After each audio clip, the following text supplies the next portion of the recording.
Hello YouTube. Today we are going to go through this beautiful amp you see in front of you. It's a 2001 Custom Vibrolux reverb amp. I think it's one of the best looking amps I own. I love the knobs. I love the beautiful grill cloth. Hopefully you can't see the place where I dinged it the one time I gigged it. Unfortunately though, this amp doesn't sound as good as it looks. Anytime you spend any time on the internet, you will find lots of people complaining about the hiss, the weak reverb, the huge amount of gain, which means, no clean headroom. So basically, it's unusable for recording, or if you want to have a lot of decent clean tones, you pretty much just can't use it. So, if you look into the internet, you'll also find lots of people modding these things. There's the Fromel mods and the Moyer mods, and when you really dig into both those mods, you'll find out they're essentially the same. So I decided originally I wasn't going to get out a soldering iron. I bought this thing about 5 years ago off Craigslist. So I swapped out some tubes. I took V1 out entirely because those two channels share reverb, and thus also share a lot of the components in the gain stage, and so it was just super noisy. So that helped a little bit. I swapped out the reverb driver with the reverb, one of the other reverb tubes, and that seemed to work pretty well. It didn't really help my reverb, but it quieted down some of the noise. But now I am thinking I am going to install some mods. I'm going to pull out the soldering iron and I'm going to see if I can't clean this thing up.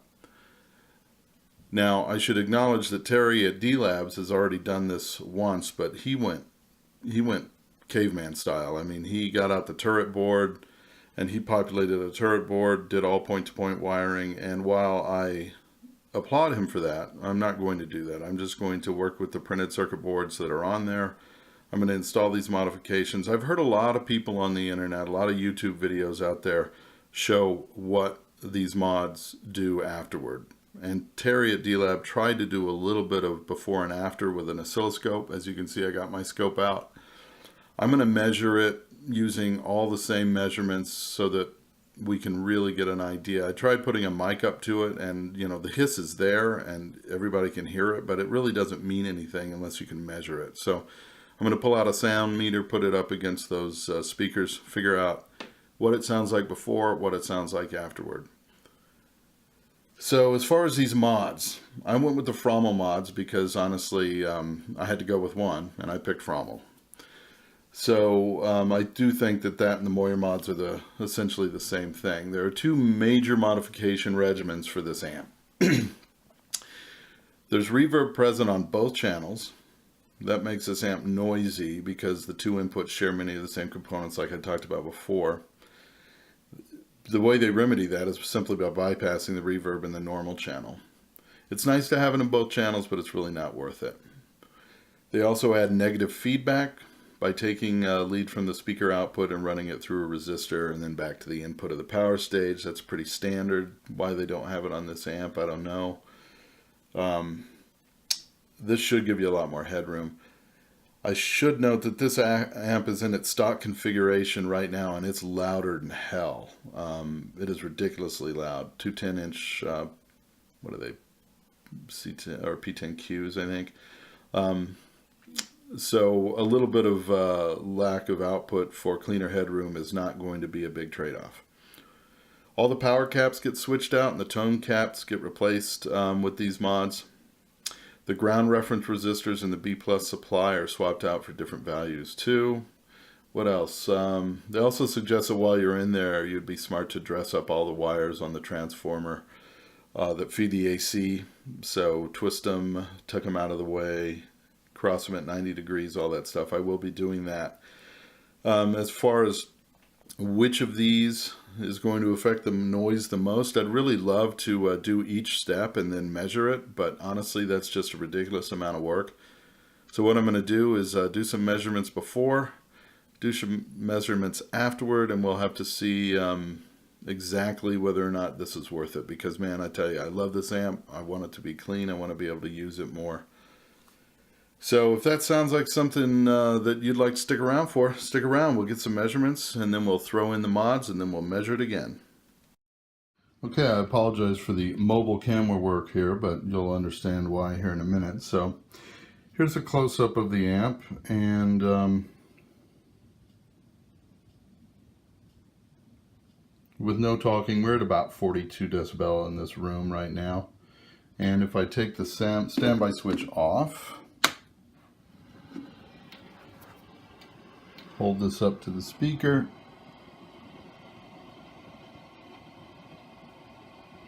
call it 58. So significant amount of noise there. That's with the volumes down to 0. Actually, let's roll that back down too. So used to that channel being empty, but now it's got a tube in it. So turn these both up to 5. That's with 10 millivolts per division hooked straight up to the speaker terminals. And you really want to see that thing dance around. You put a little bit of treble into there. That was with the tone control. The treble rolled all the way off. And if you throw in a little bit of gain here, you will see that thing start to go nuts. So anyway, point proven. It's a hissy little beast. Okay, in the mail yesterday, I got the Fromel mods. And if it weren't for Martin Luther King Day, I would have gotten them a couple days earlier, but that is what it is. And, you know, really with something like this, this is what you're paying for. For the most part, you're paying for these instructions with everything clearly laid out, lots of pictures, lots of cool diagrams, arrows pointing to what you need to do, lots of scary warnings about death. And then, of course, you could also go to the internet and, you know, these mods are listed in lots of detail and you could get all these parts spec'd out. Problem is, of course, you would lose out a lot of time because there's always a couple of these things that aren't there or that they're out of stock, and so you end up making a compromise that you may not want to do. Obviously, you get this cool sticker, which you wouldn't get otherwise. So definitely, I haven't really taken the time to do any inventory, but just eyeballing it, I don't see anything obvious that's missing. So I say it's about time to put these things in and see what kind of a difference it makes. Okay, I went ahead and pulled the amplifier chassis out of the cabinet. Simply disconnect the reverb, which means you need to open up the tank, open up the little bag, pull the controls or the input and output out of the tank. Make sure that you label those on the tank itself, red and black. A lot of people suggest changing them because if you look at them, they're really this kind of cheesy, you know, like VCR from the 1990s kind of quality. But I'm not going to do that because it's not beyond the scope of the mods. And once you pull it apart, you've got to remove all the controls. Tons and tons of little bitty parts there. Get a nut driver or one of these really nice little thumb ratchets would help a lot. You've got to label all of these things. I was looking for a fine Sharpie, but I couldn't find one, so I ended up having to go kind of ugly and using all these pieces of tape and everything. On this one, since these are all bunched together, I just wrote down on a little piece of paper here where they all go. This is actually the loom of wires that comes from the capacitors, filter capacitors, which are underneath here, which I've also uncovered. So once you take the input, this is the normal channel, tone stack board, bright channel inputs, the other board, and then the vibrato. Now this is going to be changed along with this capacitor, this capacitor, this capacitor, this capacitor, and this capacitor, this capacitor, and this capacitor. That's sort of the first thing I'm going to do. And then I'm going to go through the negative feedback just comes from here. Then you load a resistor in one of these empty holes and you wire through that. This capacitor, I believe, gets replaced. All the filter caps, which are, like I said, on the other side here, It's very important, well, I guess that's not really what you use for that. It's very important to hook up, basically bleed off from this CP16 here. You take an alligator clip, connect it to a resistor. I think that's why they give you that big 330 ohm 5-watt resistor there. And then the other one to ground, and then just measure it with your multimeter. I didn't have anything on there to begin with because it's got nice bleeders on it. Now, interestingly enough, this looks like it's been gotten into before.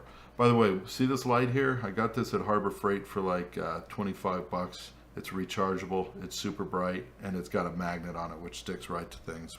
So, cannot recommend that enough for working if you're like me and your eyes are old. But look at this. Now, I can't imagine somebody at the Fender factory needed to write numbers for the sockets. So that's interesting.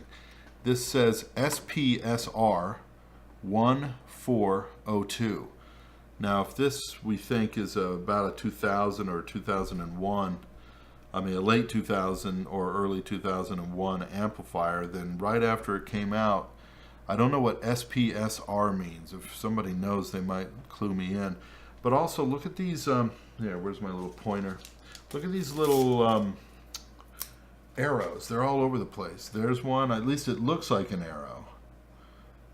That's written on top. I mean, like before the part was put in. That's before the part was put in. So that makes me think these marks are from the factory. There's one, and there's some on these boards here too. So I don't know what those mean. But they all look so uniform. They've got to be done at the factory, I would think. But these I can't imagine were done at the factory, but maybe. But what's this SPSR 1402? I don't know. Anyway, very confusing. But so what I'm going to do now is I'm going to go through and perform the mods. This has taken me to this point, once I labeled everything, about 45 minutes to pull everything apart and label everything. Now these, as you can see, the wires from the transformer and everything are going to be twisted together and put back in. That might keep it a little bit quieter. So what I'm going to do is everything here on the bottom, the reason you had to remove these is so that you can unscrew this board here and flip it over to get to the parts that you need to solder. And then I'm going to button this part back up, flip it over, replace all the filter capacitors underneath the doghouse, and then flip it back over, reconnect all these wires, and then fire it up. And I am going to try it with the same tubes that I tried in it before. One of the mods is switching V3 and V6. I'm going to try it with the same tubes. We're going to measure it, and then if everything works out great, I did buy a new set of tubes to replace one or two if I don't like them. I think they're all stock except for the one AU7 that I switched out was a NOS one. So anyway, stay tuned and I'll get all these repairs or replacements done, and then I'll come back. All right, through the magic of digital editing, it's been about 2 days actually, and I apologize for the light. I wanted to get this done because until I get this part of the video done, I can't button this thing up and really hear how it sounds, and I'm getting very anxious. So the mods are all done. Took about 2.5 hours, to be honest. I'm not proud of that, but that's because I lost my solder sucker. And you can't exactly go down to the street and order a solder sucker, at least not in western Colorado. So I had to use solder wick. That meant that this board, which is very delicate, got heated up more than it should. And I did lose some traces and ended up having to jumper some contact points. Not proud of it, and maybe for 10 bucks I should have 2 solder suckers, because the minute I order a new one, I'll find the old one. Anyway, all the modifications have been done. All these blue Nichicon capacitors replaced the exact same blue Nichicon capacitors, so I'm really not sure why those are part of the Supreme mod. Here are the power capacitors that were replaced, along with a lot of little bitty couple capacitors and resistors. The power cap, that board is quite a bit more robust, and that would not have a problem with using solder wick on it. So I did all the power capacitors, which are under here. I do suggest, as you saw earlier, either labeling these or really paying attention to what you're doing, because there are a lot of connections up here. I dressed all of these leads here from the transformer that carry the AC, wrapped them up nicely. We'll see how this negative feedback works. I'm not real thrilled with the way it just kind of shoots right across there, but we'll see. Probably won't hurt that much. As long as I was at it, I cleaned all the input jacks and cleaned all the potentiometers, and I'm currently we've got one to ground and one here to the main B plus, which is CP16. Might as well turn on the power switch, leaving the standby off still. So you'll probably see a bunch of negative voltage there owing to the resistors on the board. One thing I will mention while we wait for this thing to heat up is all these capacitors here on the Fromel section for the capacitor section, which is I think called the Supreme mod. These are either wrong or they screwed up, because they say 22 microfarad 35 volts for C1, C6, C12, and C14, and then they go to 25s after that. Well, if you look on the schematic, you're going to see 22 microfarad 25 volts in every one of these cathode bypass positions. So, and what I took out, 25 volt, and what they sent me, 25 volt. So I think that might just be a typo. That's all I can figure. And again, what we're measuring here is right off of CP16, which is your main B plus. We should be reading 437 volts there. Currently this is going through my Variac with a little kilowatt meter on there, so I can see what kind of current I'm drawing. And I brought it up slowly and no magic smoke escaped, which is good. And why don't we turn the standby switch off and see what we're looking at here. We'll give it a second to settle down. I'm hoping that you can see that on the meter of still climbing, 433, 434. Again, we're supposed to be at 435, so that's pretty much bang on if you ask me. And like I said, I've been running it for a while. If you're curious, it is on a load box right now, an attenuator. So that's I'm using that as a dummy load basically because I don't really care. I'm not measuring anything right now. I really should. While it's out here, I should measure a lot of things and run some signals through it, but that's not the purpose of this video. And we are at 435.4 and we're supposed to be at 437. I call that good enough. And like I said, no magic smoke. We will turn that off and let those ground resistors do their job. Drain the caps, put everything back together, hook the reverb back up, plug the speakers in, and then we'll do our final test. Thanks, guys. Okay, she's all put back together. Went together real easily. Everything was perfect. And I have the amp on right now in standby position. And I've got my scope set up the exact same way it was before. And let's get a sound check of the room. Last time it was around 41.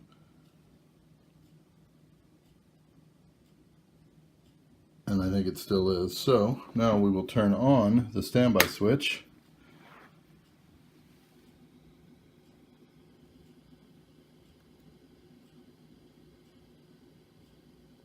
I'd call it 50, and it was 58 to 60 something before. And if you look down here, everything's set the exact same way, 10 volts per division. This will not focus for some reason. Focus.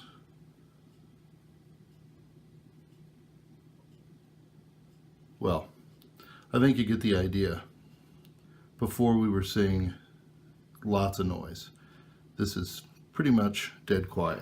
I mean, the iPad mic doesn't pick up much. So all in all, I'd say super successful. I love this mod. It was easy. It was straightforward. It took about an afternoon all told.